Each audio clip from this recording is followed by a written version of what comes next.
Our next presenter is Ms. Laura Haight, which is PMD 14-P1.40.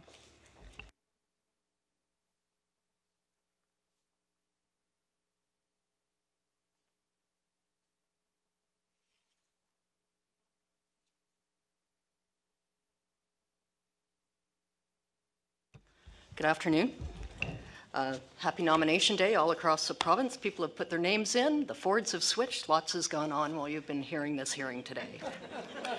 Good afternoon. My name is Laura Haight, and I would like to thank the panel again for this opportunity to speak to you regarding OPG's proposal for a deep geologic repository for low and intermediate level nuclear waste at the BMPD. I trust the panel is enjoying their stay in Kincardine and the stress-free commute that brought you to the Legion today. Last fall, when I addressed the panel, my comments focused on the community engagement undertaken by OPG and NWMO and the elements of note taken by the Council of Kincardine and surrounding municipalities that garnered their support of the project. I trust there is no need to rehash all that was said last fall. And so today I would like to center my comments around risk, and specifically risk of this particular proposal within the context of municipal governance. A few weeks back, I received an amusing little Facebook post regarding how things had changed. It started with a picture of a large faux wood paneled station wagon traveling down the road with a harried-looking mother at the wheel and 6 kids piled all over the place, some crawling into the front seat, and the caption read, "We didn't have seat belts." The next picture was of a teenage boy with a girl sitting atop the handlebars of his coaster bike, traveling down the road with their hair blowing in the breeze, and she's drinking an icy cold Coca-Cola in what is no doubt a glass bottle, and the caption read, "We didn't have bike helmets." The next was Victoria Day. Probably it was the 4th of July, but for this purpose, I will keep it Canadian. And there was a group of 6-year-olds sparking off firecrackers to great delight, and the caption read, "Our parents let us possess and light off explosives." The fourth one was a classroom full of kids eating peanut butter sandwiches, and the caption was, "We ate peanut butter at school." There were several more amusing little vignettes.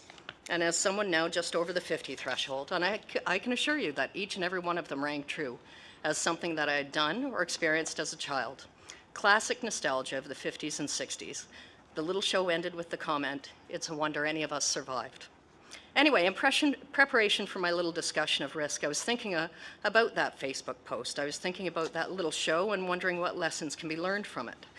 Quite frankly, as a parent, I was glad to have my kids strapped down into their car seats, and providing them with bike helmets when they were little seemed the prudent course of action.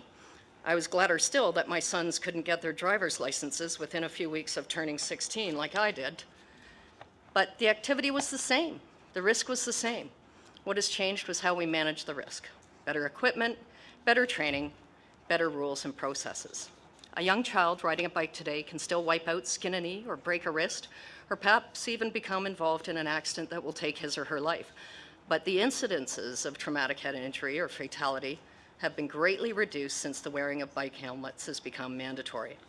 The public over time accepted the change to manage the risk inherent in the activity of riding a bike. And even though there are still fatal car accidents and fatal bicycle accidents, there is no call to eliminate cars or prohibit the riding of bikes. Riding bikes and driving cars involves risk, and it is a risk that is accepted.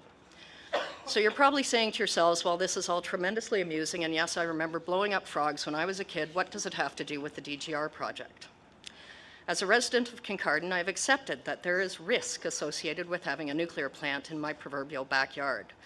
The province is the beneficiary of the power it produces, and given the undeniable scientific evidence of the human influence on climate change, their world will have to embrace nuclear power in order to reverse or stem the tide of global warming. If we are to keep up with the demand for electrical power, a 100-fold increase in the number of all the wind turbines in all the world wouldn't come close to replacing the amount of power generated by a nuclear facility. Over the last year or so, a recurring comment from those opposed to the DGR for low and intermediate level nuclear waste has been that it is too close to Lake Huron. But the fact is it must therefore already be too close to Lake Huron, because that is where it is stored now, in temporary above-ground facilities. Facilities that expand with each year that the nuclear plants in Ontario produce power at the nuclear reactors. Because with each gigawatt of power produced, there will be a corresponding amount of waste generated. That waste involves some risk, and that risk has to be managed. Ever since Douglas Point was established, The waste streams have been managed, and yet the processes and policies to manage that waste, low and intermediate level, since the 60s have changed significantly over the past 5 decades. The risk is the same, the release of radionuclides. How we manage that risk is a matter of continuous improvement. Will the above-ground storage facility, or has been suggested an enhanced above-ground facility with more robust containers, be safer or less risky than being stored underground? For me, it isn't the proximity to the lake that is the concern. It is which method provides the best barriers to prevent the release of radionuclides. Or is transport of the low and intermediate level waste above ground hundreds of miles away to a Canadian Shield repository safer than the establishment of a DGR on site at the Bruce in the stable Coburg Formation? The vulnerabilities during the current transport processes are already recognized as a concern, and one would imagine that an increase in the number of miles of transport and an increase in the volume of waste transported would increase the risk, not lessen it. Not to be flippant, but the largest risk to the employees on site is not within their working environment, but on their daily commute to and from the BNPD. I believe as a layperson that the Western Waste Management Facility operates safely and in accordance with established best practices of the nuclear industry. Is there risk? Yes, there are risks. Can these risks be eliminated completely? No, they cannot. Even a complete shutdown of the reactors and therefore elimination of the waste generation stream would require management of the existing waste currently housed at the Western Waste Management Facility. Is there a better alternative to manage the risks? Well, this is what the question was a decade ago. Could a deep geologic repository better protect the people in the surrounding environment of Kincardine, the Bruce, Ontario, and beyond from the release of radionuclides? This is what Kincardine Council wanted OPG to explore. I'm not an expert, and so I am pleased that a process such as this exists. I'm equally pleased that many assumptions have been tested during the past 10 years and during the hearing itself. I actually find it comforting that the panel requested more information from OPG on the siting of the facility and asked that they explore other alternatives. I also find it oddly encouraging that Ontario Power Generation is owned by the people of Ontario and therefore not necessarily beholding to shareholder value as a motivator for the project. I found it interesting that some presenters last fall felt it necessary to question the independence of the panel, insinuated bias and connections between OPG and the CNSC and even the Joint Review Panel itself in order to suggest that this process is flawed. I just wanted to state for the record that after following this process for the last 10 years and observing the hearings, that I have tremendous respect for how thorough the panel has been in their approach. I trust that your knowledge and experience will allow you to wade through the volumes of information, data, and presentations in order to make an informed recommendation regarding the DGR. Thankfully, it will not be politicians or lay people such as myself that determine if the scientific evidence presented is valid. It will be you, a panel of experts with specific knowledge of the various elements and issues surrounding the project, that will make the determination. What will the future bring in terms of improvement to the management of nuclear waste? I do not know. I hold out hope that future generations will find a process that can make nuclear waste inert and that the risks of radioactivity can be somehow eliminated.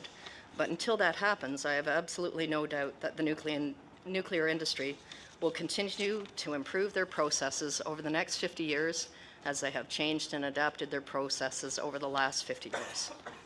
Terrorist threats to our Canadian nuclear facilities just weren't considered in 1968, and now security in a post-9/11 world sees armed guards at the Bruce site. A new risk emerged, and steps were taken to manage it. One only has to look back a century ago to see how far we have come.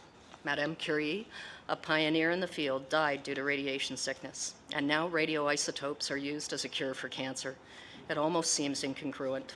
Is the assumption made a decade ago that storage underground, if technically feasible, is a better way of managing all the known risks inherent with the storage of low and intermediate level nuclear waste? I can't answer that, but I do put great faith and trust in your abilities to make the determination. I look forward to reading your report and recommendations. Thank you. Thank you, Ms. Haight.